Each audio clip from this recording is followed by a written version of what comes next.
Remember last year we saw a guy who makes puppets at C2E2. Right? Oh, I have, like I said, that I still stand by. My dream would be to have Muppet versions of U2. I think we're gonna do this. Although he wanted to do like monster versions of us because like everybody does a regular Muppet. Yeah. So he said a monster version. I'm not against that either though. Yeah. Like my monster version would definitely be like Leatherface Victor, where it's like a bunch of different like comic book character faces stitched together that I'm wearing. I think that'd be perfect. You got a little Hulk, a little Wolverine, a little Superman S-curl, right? With a bat symbol down here. Maybe some Wonder Woman hair. I'm equal opportunity. Mine would be Pinhead. Oh, like nice. it just You just go simple, yeah. Boom. But with a beard. Pinhead with a beard, because you're not going to shave that. Like, yeah. And the glasses have to be on it. Of I mean, it's got to be. Of course. And they rest on one of the pins. Like, off. Oh my gosh. That would be amazing. I will be quoting him this weekend. Yeah. Forget what I said. What you just said was amazing. Okay. I like it. See. All right. Victor Krueger style, maybe? I'll say, yeah, you got to rethink your... Yeah. That'd be good. Yeah. Victor Krueger with the claws, but it's an infinity gauntlet. There you go. That's because I got to put some comic book on it. I want to put...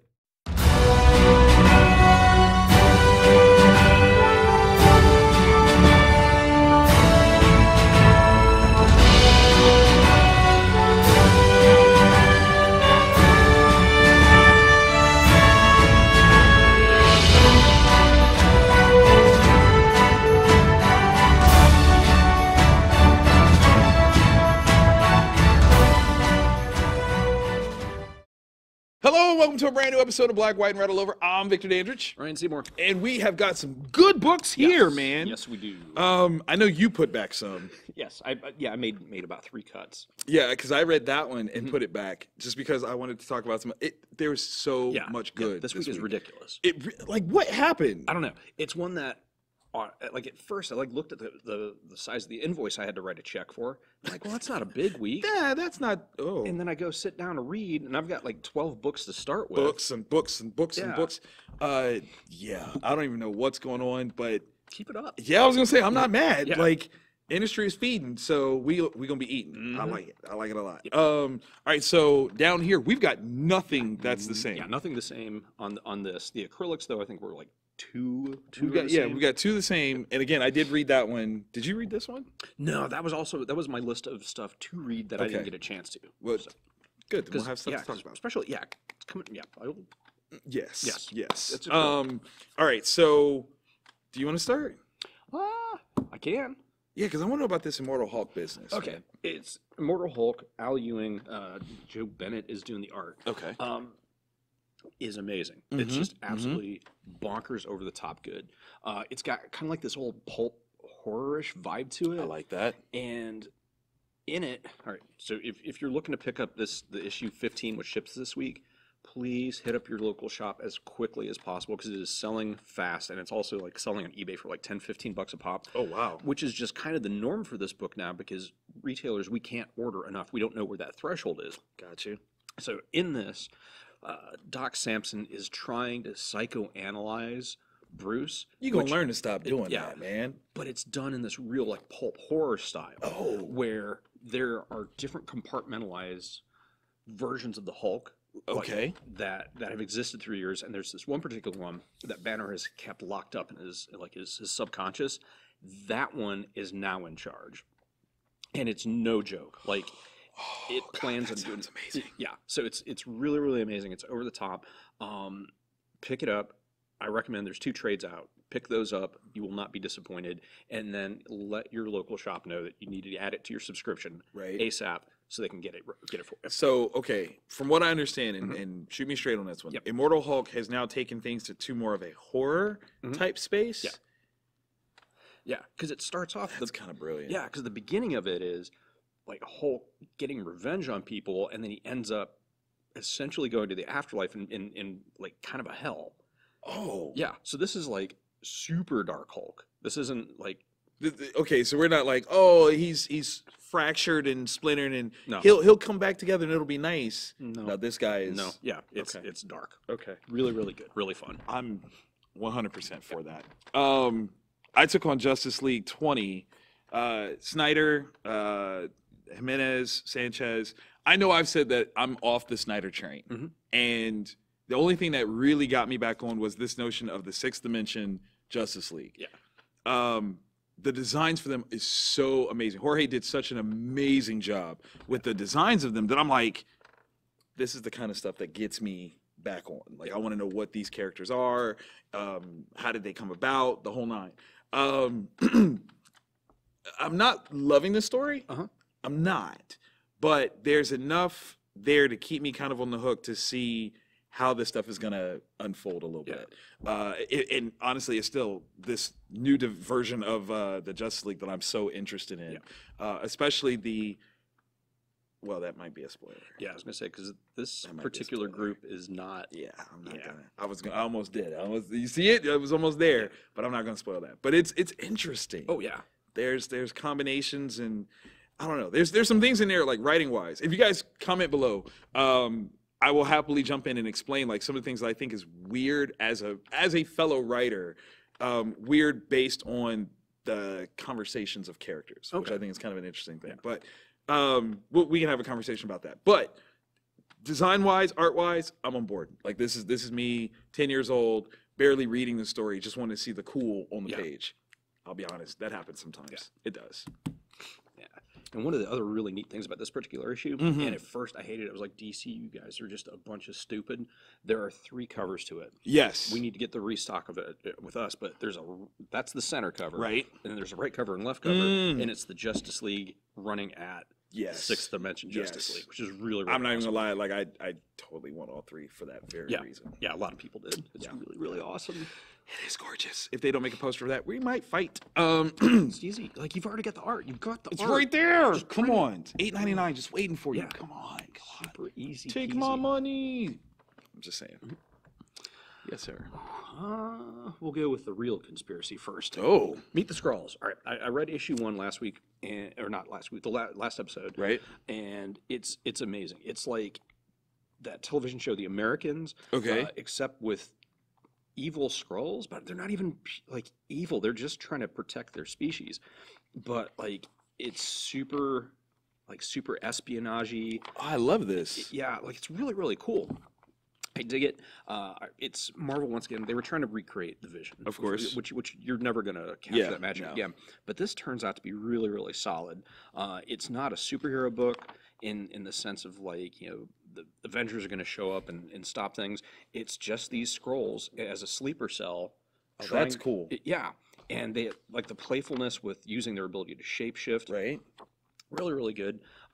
Number 1 was available for reorder, so if your shop doesn't have number 1, hit them up because they can reorder it for you. I can get it for you. I have to admit, like the Skrulls staying on Earth was what I wanted to have happen at the end of Secret Invasion. Yeah. Like I wanted. It's not that I necessarily wanted the Skrulls to win, but I definitely wanted them to not leave. Yeah, because they could. Yeah, like how cool would that dynamic have been if there was like, look, we're not leaving, and then what are the Avengers jerks where they're gonna, you know, kick out, like basically make them homeless? Yeah, because they don't have a planet anymore. That's the thing, is they don't. Yeah, so like I get like you're like, hey, we don't want you to just take over, but maybe we can figure something out. Yeah, just because we use shape change. Right. You could sneak in, even if they were trying to prevent the Skrulls from being here still. They just kind of just come back around. Exactly. Or let them stay in the negative zone because clearly we have access to it. Just throwing it out there. Just a thing. All right, so I took on this new issue of the Avengers. Okay, so this one's interesting. We got Jason Aaron, David Marquez, and Eric. I gotta catch that last name. Nope, I'm not gonna do that to you. I had it. It was almost there, but I just couldn't. I couldn't finish. I couldn't complete. I'm still on this whole thing like Blade being with the Avengers. Wow, right? Like it's so off the rails that I'm like I gotta check this out. Oh, yeah. I gotta stick with this. So we've had different like teams in the Marvel universe deal with vampirism. Yeah. Have we ever actually had the Avengers deal with it in a sincere way? No, not that I can remember. I can't think of any either. Yeah. So it's kind of taken like a really interesting turn in It does kind of feel like the only reason why Blade is going to be a member of the team is so long as there's this problem. Yeah.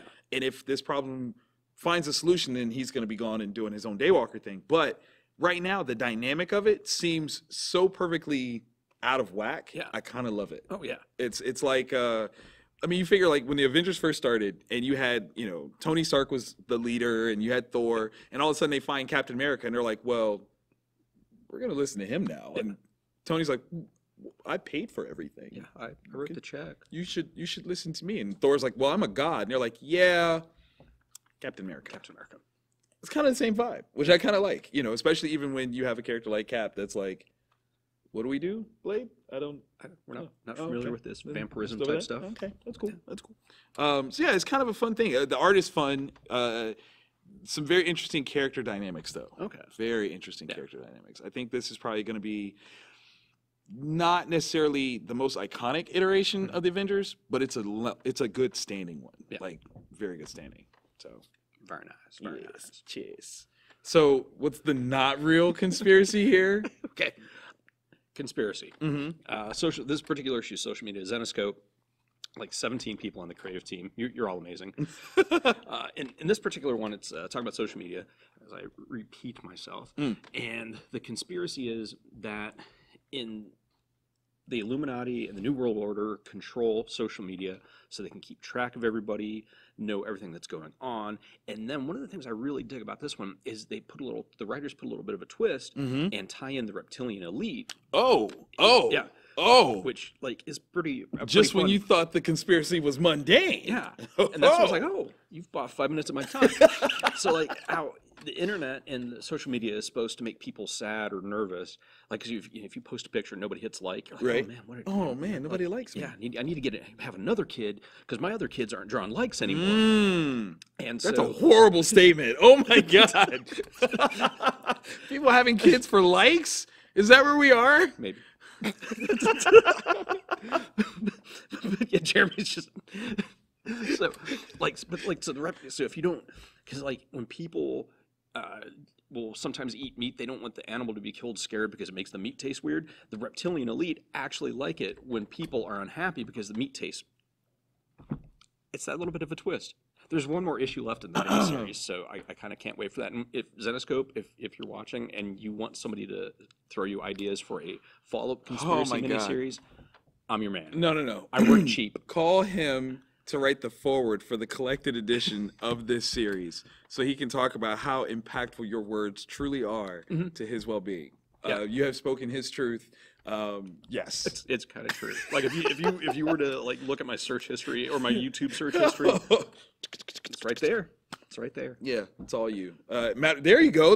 Look, we're already shooting videos here. So when you're ready to do the video version of that book series, here's your host right here. Yeah. We got a whole team. I got a smoking jacket and an old school globe that I can sit next to while reading stuff. Come on. You know you need that. You know you need that. Magic. It's just let that happen. Oh my god. I didn't expect that twist. I was like, now that makes sense. Oh, of course. Before it was hooey. Now, I see what you did there. I can't. Oh, Batman 67. We've got Tom King, Lee Weeks. This book, what the world? Okay, this is probably going to be the fastest book that you read this week. Okay. Literally the fastest. I believe it has maybe 3 pages of dialogue. There you go. Maybe 3. But you go on a straight up journey through Gotham in this book. Again, remember this team here, they gave us the titular Batman versus Elmer Fudd. Yeah. That which sounds like a lie, but it's really, really good. It's phenomenal, okay? It is. You are 100% invested in this series by the time you I would read an ongoing of that freaking series. Clearly we're dealing with master storytellers across the board, no two ways about it. And they make you care about something for no good reason other than they're that good at their job. Story-wise, it's not concrete at all. I have no understanding of what actually this book is about. but I will read it again and again because it's brilliant. Yeah. That's it. Like I hope Tom King is at C2E2 this weekend so I could fight him for answers. Like I think it's a fair trade. Yeah. Like I should be able to openly challenge Tom King to a physical feat of violence, and should I win, he has to tell me what this issue is about. That's fair. That's Yeah. fair. If I lose, then that's not going to happen. So we're not even gonna try. Who does a plan B? I mean, crazy talk. But no, it's such a good book though. It's ridiculously beautiful. And yeah, Lee Weeks, I don't want those problems. Like I would never challenge Lee Weeks to that. Because I feel like that man right there, he could just, and I wouldn't even know. Like I'd just be walking around dead. And he's like, yeah, no, I killed you 2 days ago. I knew you were gonna make this challenge. And I'm like, well, thank you for giving me 2 days. That's fair. And then my heart blows up. Like it's just, yeah. He does that death touch. Like you say his name too many times and you just die. I'm done talking about him. I just don't want to risk it. I want to risk it. I don't want him to pop through the camera. No. He actually drew me one time. He was here for Mid Ohio Con. Oh yeah. And he drew a picture of me. So now he actually owns my soul. That's how it goes. That's how it goes. Yeah. I knew the rules. I still wanted to play. So it was my fault. It's all good. All right. So Acrylically speaking. yes. Where do you start? This I feel has the most to talk about. This I thought was a really, really clever yes. first thing for a book. Shall we talk that? Yeah. Let's do it. Dark Red #1. Aftershock, we got Tim Seeley and Corin Howell. Yes. Um, Not your typical vampire book. no. It's not at all. Clearly from the cover, Yes. one could feel like it is politically minded. That's more of a window dressing, kind of a setting display there. Yeah, because that's what, like, before I sat down to read it, I went in thinking, okay, looking at the cover, Right? this is going to be it's going to be very political, but it's not. No, not at all. Not at all. Interesting character types. The young lady, I've never heard of her condition before, but I feel like it's real. Yeah. Like that's a.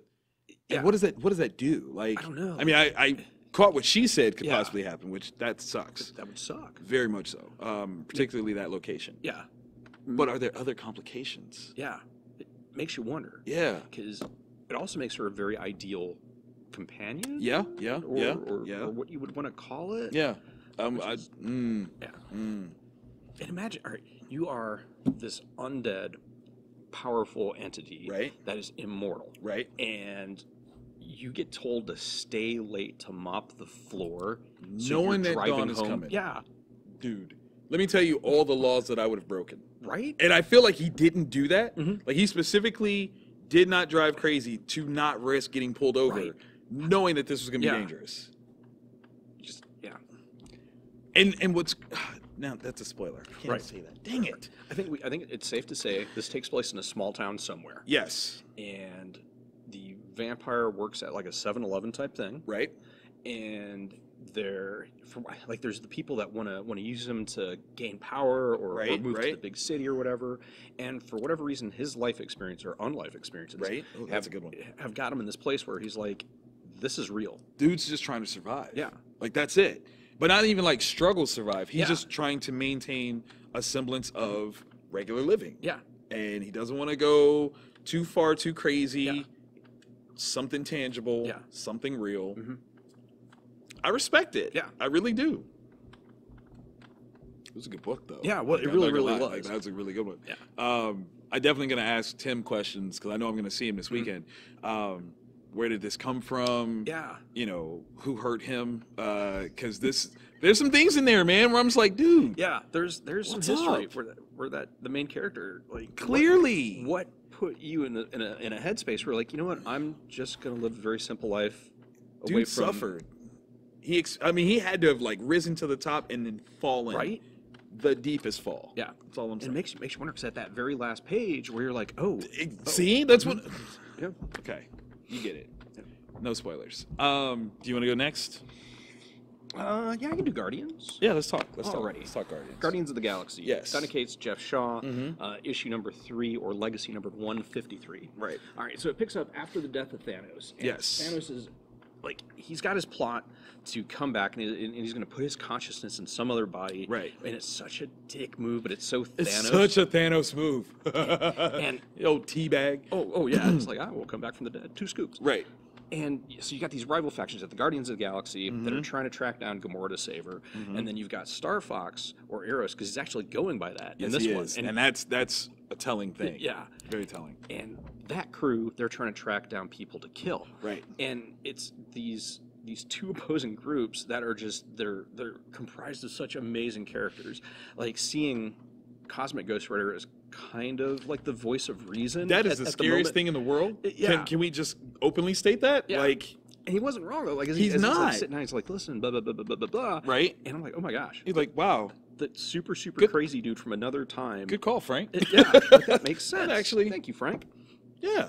And seeing Annihilus, like Kate is bringing in Annihilus and the Listen. Negative Zone. They're so it's just like it's so cosmic. It's so wide open. Yeah. I thought when Annihilation was written, that was it Abnett and Lanning. Thank you. That they had rewritten like the definitive Oh, yeah. Marvel cosmic landscape. Yeah, I was wrong. yeah. Like This is just you have characters that are interacting that I don't think we've ever seen interact before. oh yeah.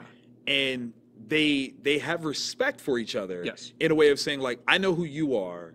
I think I know what I can do about you. But it's not just all like, papa, and you're done. Like, no. Like that interaction between Hela and Yep. Annihilus. Yes. It's like, damn, Yo, that's a point. Like That's- she doesn't have to do anything because she. not at all. Yeah. Not at all. Yeah, oh, that's because it's amazing. She would know the pointlessness of it. Right. Or would give him the one thing that he truly wants. Yeah. And the fact that she's like dangling it, like, I could tell you this. Yeah. I'm not gonna, but I could. You're like, Yeah. can you like Hela having Annihilus as her lapdog? Mm-hmm. That's a problem. Yeah, that's not good Like, for anybody. Like, at Let's all. get Thanos back to Right, stop like that's this what I'm from saying. happening. Like that's like you would need someone like Thanos to stop Annihilus, Yeah. and then hope that everyone else can get Hela down. Yeah. Like, Because it's probably not going to happen. no, this is Yeah. this is a big bag of bad. I still have to get used to Groot talking. Yeah, it's kind of I weird don't like still. it. I don't like Yeah, it. like, it's I'm not a fan of it either. Yeah. But like every other aspect of this book, I'm loving. Yes, It's just, yes. Kate's is just I don't know where he came from. I don't know what dark magic He was signed grown. a pack with. Yeah, he was grown in the dark, Mhm. and I'm okay with it. Yeah, I'm okay with I'm it. 100% Yeah, okay with it. Yeah, absolutely. All right, so Naomi number 3. We've got Bendis, we've got Walker, and we've got Campbell on here. This, as a book about identity, is super sweet. Naomi is still trying to figure out who she is in regards to things, and what I love is that it is teased so perfectly well that 3 issues in, we still don't know the answer, and we're not mad about it. Yeah. Everything that you think that you can just kind of project and just know, you're 100% wrong, right? Like that's the beauty of both of these very talented writers at the top of their game doing their thing. Yeah. Is you can believe that you know where this is going to go and not have a single clue. Which is beautiful. Yeah. Beautiful thing. It makes it good to read it, you know?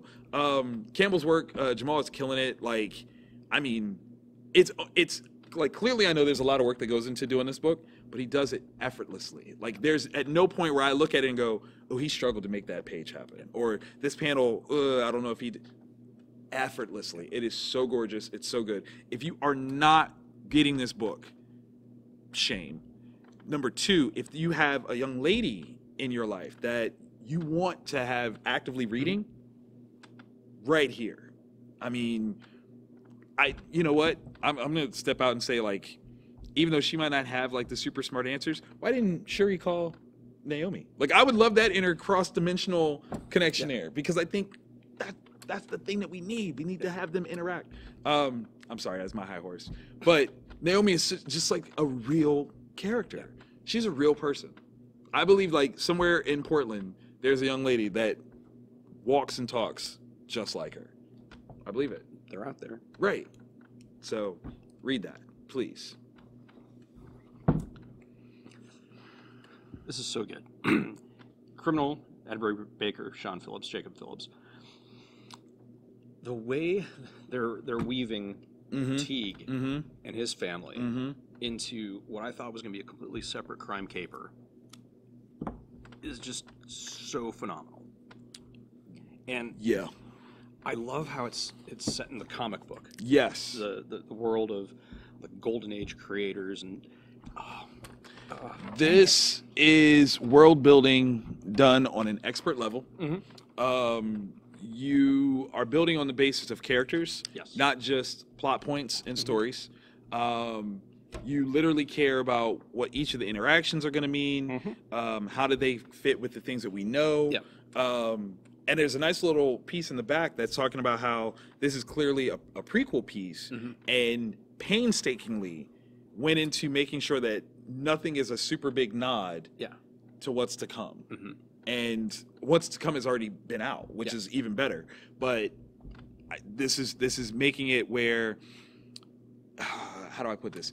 Each character is living a life that is not about leading to where it's going to go. It's where they are In the like moment. right now. Yeah. And that's, come on, that's brilliant. That's absolutely brilliant. I wish I was that good of a writer. And it's real. Like I could see something like this actually happening. Right. There's just basic God. like the film noir like things you need. Like there's regret. Right. There's a desire to get something stolen back. There's greed. There like the poor like there's no femme fatale in this particular issue. Right. But like that one dude is kind of in that position. Right. Because he's got to get. If he doesn't do what he's supposed to do, he already knows. Yeah. He already knows it's a wrap for him. Yeah. And again, I guess it's kind of the funny part where he's talking about it's a problem for him, but apparently his story absolutely continues. Yeah. Like, but you still believe it. Yeah. Like, because in the moment he believes it. Yeah. Yeah. It's really well done. I'm curious as to, I mean, clearly there are references to characters, Yes. or real life creators. Yes. I wonder if this one is built on any particular person. I was wondering the same thing as I was reading it. Like, is it like a composite of different things, or That's is what there I a wonder. specific rumor? I don't know. I don't know. That's I there. I kind of want to hit the Comics Underground and be like, who do y'all think this is? I'm just curious. Yeah, because I had a couple ideas. I'm like, it's just pure conjecture for me. Right. But I was like, man, imagine if it was this artist. And what that would be, or Yeah. this. I tell you what Hal did, Right. it's dirty pool, but I understand it. I totally understand it in this business. And that's such a terrible thing to say. Like I felt like a bad person because I'm like, no, I should hate him, but I'm like, sometimes you gotta shoot your shot. Yeah, and yeah, I mean that's the thing is he when you see behind the curtain, Right. yeah, that's how it functions. And you know, if are you going to be the person inking the backgrounds the rest of your life? Right. Like that's the other option. You know, you're on background duty forever. I don't think so. No. But I mean, what Archie did though, I mean, Yeah. if you gonna get somebody back, He did. Like he so did. I mean, look, they don't make them like they used to. Okay, Yeah. like I don't know anybody that goes that hard Yeah. to make a point. But he made a point yeah. though. I mean, that's definitely it. Yeah, that was a great read. Oh my gosh, yeah. I would love to see. Like I know Quentin Tarantino is going to be retiring at some point. Like how he At some point said he's going to. Right. I would love to see him do like a version of some of the Brubaker Phillips criminal stuff, because it would be just so like nobody else gets the modern nuances of this kind of story. You just broke my heart with that one because that is perfect. It'd be freaking amazing. If he doesn't do it, we are like the world is now darker. Yeah. There is a light that has gone away. Oh man, that's a Yeah. good call. That's a real good call. Yeah. Because you could slot Kurt Russell into some of these. Yeah. Kurt as Teague. Harvey Keitel as Hal. Oh. Yeah. Just. Okay. Well, wait. Let's see. Harvey Keitel is okay. I'm liking that. I would. As you're watching, think of who you would cast. Yeah. And drop down in the comments. Oh, section. definitely. Because I'm thinking, okay, who would play? Okay. Yeah, this is a toughie. Yeah. Because there's so many. because that's the thing is none of these characters are throwaways At all. All have a specific reason for being in here, and in the right hands could be just amazing on-screen performances. Who would play Ricky? Ooh, that's a toughie. I don't know on that one. Because there's got to be someone who's handsome, but Yeah. gotta. You know what? I'm gonna mess with the world on this one. Are you ready? Mhm. Sebastian Stan. I could see it. I think he has the acting chops to pull like someone just a bit more dangerous than you really want to Yeah. consider. And it's like under the surface. Like Yeah. you get these hints like, okay, there's something I don't want to mess with. I'm calling it. Oh man, that's a good one. Yeah. All right. Yeah, definitely. Please, if you're watching. Fan let us casting of know. Criminal. We're Go. doing that. That's awesome. Dude, that was a good. Yeah. Oh man, good job. Good job. Okay, so clearly I'll be at C2E2 Yes. this weekend, living it up in table U9. U9. I've got a couple of panels that I'm excited for. Jason Fabok, and then I get to like truly, arguably, you could say the godfathers of the modern DC universe, Marv Wolfman and George Perez. Oh yeah, I get to sit down with them. So done. Best envy weekend. me. Envy me. You got anything up this weekend? I'm going to be restocking trade paperbacks. I'll probably get to make 1,000 bags and boards, and if I'm lucky, I'll get one of the employees to clean the bathroom.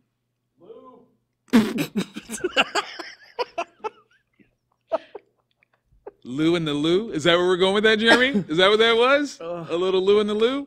That might be the name of this episode now. Wow. I'll make sure I bring you back something. That'd be nice. Yeah. I tell you what I'll bring you back. Signed copies of Never Too Late #1. My newest book that's dropping this weekend. Oh snap! Yes, yes. Straight plug. That's how I did it. Look, Jeremy's like so disgusted with me right now. He's like, "Really? That's what you're gonna schleck your stuff? That's what you do?" Yeah. Yes. That's yes, what we I do. am. There's a live camera. Is this it? Okay. Hardest working man in comics. I got kids. Okay. I got to feed them. Bottom line. So definitely come check me out. Table U9 at C2E2, or you can come here and hug Ryan. Yeah, Columbus, Ohio. Yeah. Comic Town. He likes it. Hug him tight. I don't like being touched, actually. I know you don't. Don't. Do it.